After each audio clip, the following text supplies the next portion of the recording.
You don't feel hunger, you feel respect.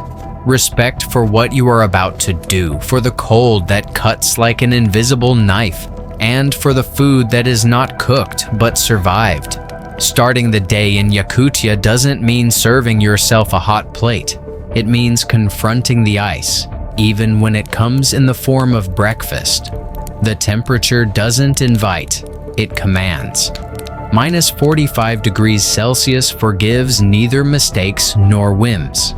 Eating like a Yakut nomad is not a culinary experiment. It is a lesson in adaptation. You get up when your breath turns to smoke inside the yurt.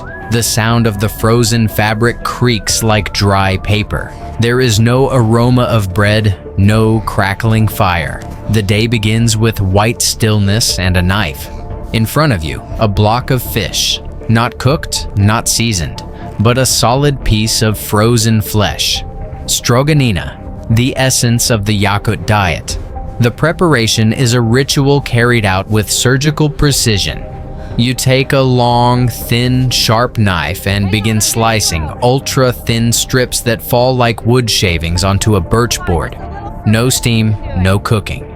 Each cut releases a subtle, almost non-existent fragrance, a mix of pure ice and river. It is a food that preserves everything fire destroys: structure, texture, rawness. The first bite is not chewed, it is confronted. Your tongue contracts from the shock of the cold, your teeth gently grinding against the fish's crystalline flesh. The flavor is not of the sea, but of the icy current. A purity so extreme that it confuses the palate. No melted fat, no added salt, only the clean metallic taste of the Arctic.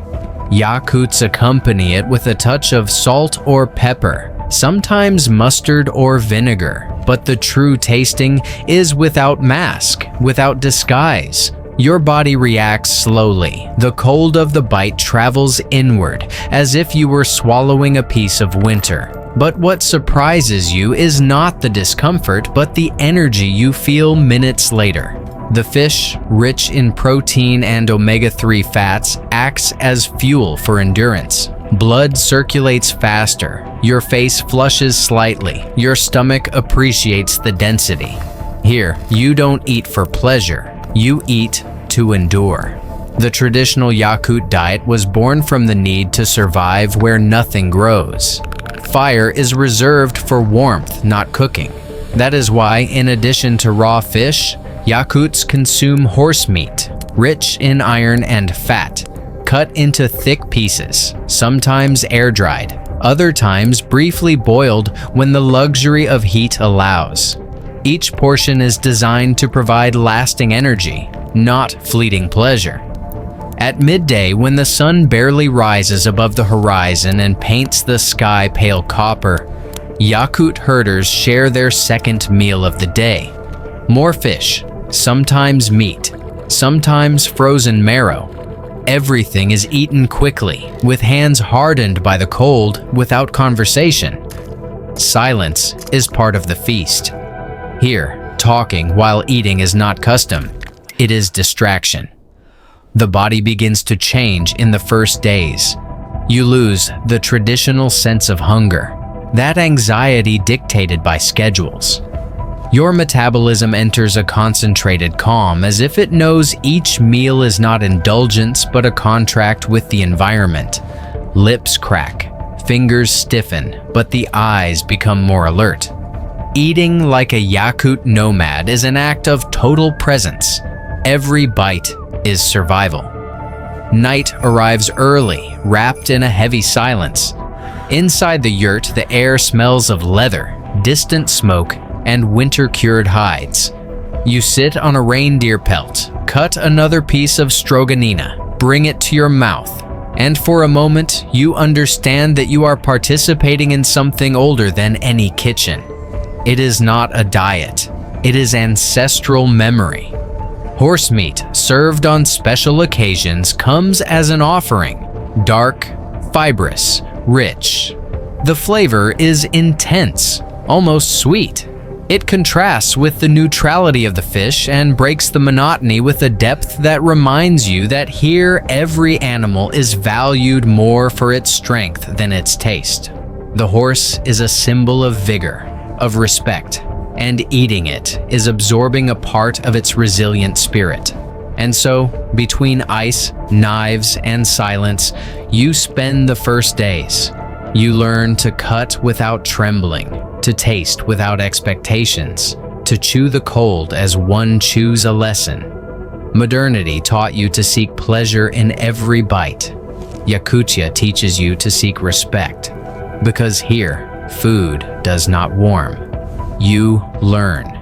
By the 7th day, you no longer see the fish as something strange. You see it as a thirsty man would see a well in the middle of the ice. There is no longer rejection or doubt. Your body has learned what your mind took time to accept. That fire is not the only way to cook. That flavor is not the only reward. That cold can also nourish. Your palate has transformed. Where you once only found rawness, you now detect nuances. The crystalline texture of the stroganina no longer surprises you. Its resistance between your teeth feels natural, necessary. Fat, which in warm climates is an enemy, here becomes an ally. Every bite of fish or horse meat becomes a slow surge of energy, a spark that the body guards jealously to face the winds that cut the skin. The body responds with silent gratitude. Hunger no longer comes in ravenous waves, but as a gentle reminder. There are no sugar spikes, no post-meal drowsiness. You feel an unusual clarity, a calm focus as if your body has reclaimed an ancient language. You have stopped relying on pleasure to feed yourself. You eat to sustain yourself, and in that simplicity you find unexpected freedom. The mirror reflects a firmer, more weathered face. Cheeks, once tight from the cold, now bear the color of someone who has accepted their environment. Muscles harden, skin adapts. But beyond the physical, there is a deeper change, a new serenity. Eating like a nomad does not just alter the diet, it alters your perception of time. You no longer think in terms of breakfast, lunch, or dinner. You think in terms of need, in gratitude. At night, while the wind whistles over the yurt and the sky lights up with auroras that seem like cracks of light in the darkness, you understand the philosophy that sustains the Yakuts. Nature is not an enemy. It is a demanding teacher. Here, every custom is a response to a challenge. Stroganina is not a whim, it is a pact. Eating frozen fish is not a novelty. It is a lesson in humility before the climate. The nutritional effects are as evident as they are symbolic. The diet, rich in natural proteins and fats, strengthens the body against extreme cold, keeps the mind alert, reduces inflammation, and stabilizes energy. There are no sugars, no bread, no processed foods. Only what the land, or rather the ice, allows. You discover that in its apparent poverty, there is a richness that our modern abundance has forgotten. At the end of the week, when you take your last piece of frozen fish, you do so no longer with curiosity, but with respect. You understand that this was not a culinary experience, but a dialogue. You have spoken with the winter and with the centuries. You have felt on your tongue what the peoples who do not fear silence or ice feel. Modernity teaches us to heat, to season, to disguise. Yakutia teaches you to accept, to eat without fire, to live without haste, to honor every piece of meat as if it were an offering. Because in extreme cold, where nothing is abundant and everything matters, eating is remembering who you are when there is nothing but you, a knife, and the ice. And when you return to warmth, when you taste cooked food again, you notice that something has changed forever. Flavor is no longer just flavor, it is memory. Stroganina is no longer on your plate, but it remains in the way you see food. Because once you learn to feed yourself from the cold, you never eat the same way again.